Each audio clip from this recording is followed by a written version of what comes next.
Wiele firm nadal zmaga się z tymi samymi problemami od lat i ich wzrost ledwo co wyprzedza inflację. Ale co te firmy robią źle i dlaczego rozwijają się wolniej niż mogłyby? Każdego miesiąca wspieramy setki firm, zarówno małych, średnich, jak i dużych, w ich rozwoju. Wiemy, jakie metody i narzędzia pozwalają sprawniej zarządzać firmą, a także dalej ją rozwijać. Nie ma co ukrywać, ale jeśli naszym długoterminowym celem jest podwoić jakiś wynik, to wcale nie jest to ambitny cel. Często wystarczy używać tych samych narzędzi i do tego dołożyć trochę czasu.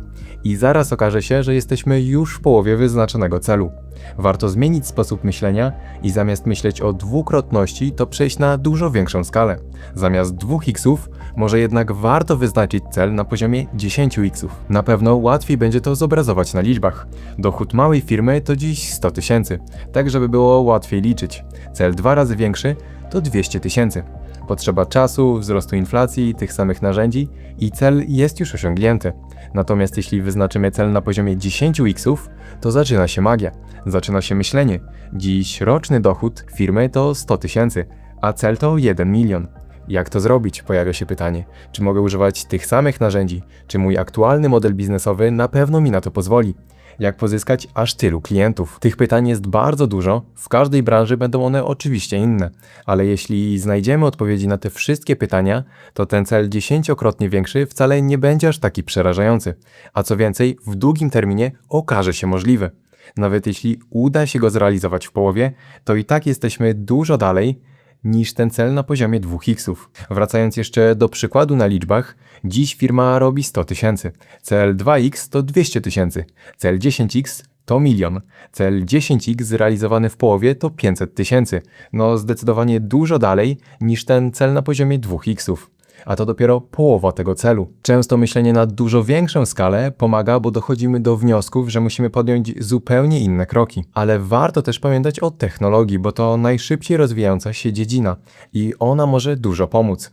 10 lat temu firmy działały na zupełnie innym poziomie wydajnościowym. Zdecydowanie było dużo więcej pracy ręcznej. Dziś można wiele rzeczy zautomatyzować. W Appcom od ponad 15 lat wdrażamy systemy ERP, które to właśnie pomagają zarządzać całą firmą w jednym ekosystemie. Dzięki temu każdy dział firmy pracuje na tych samych danych i w tym samym środowisku.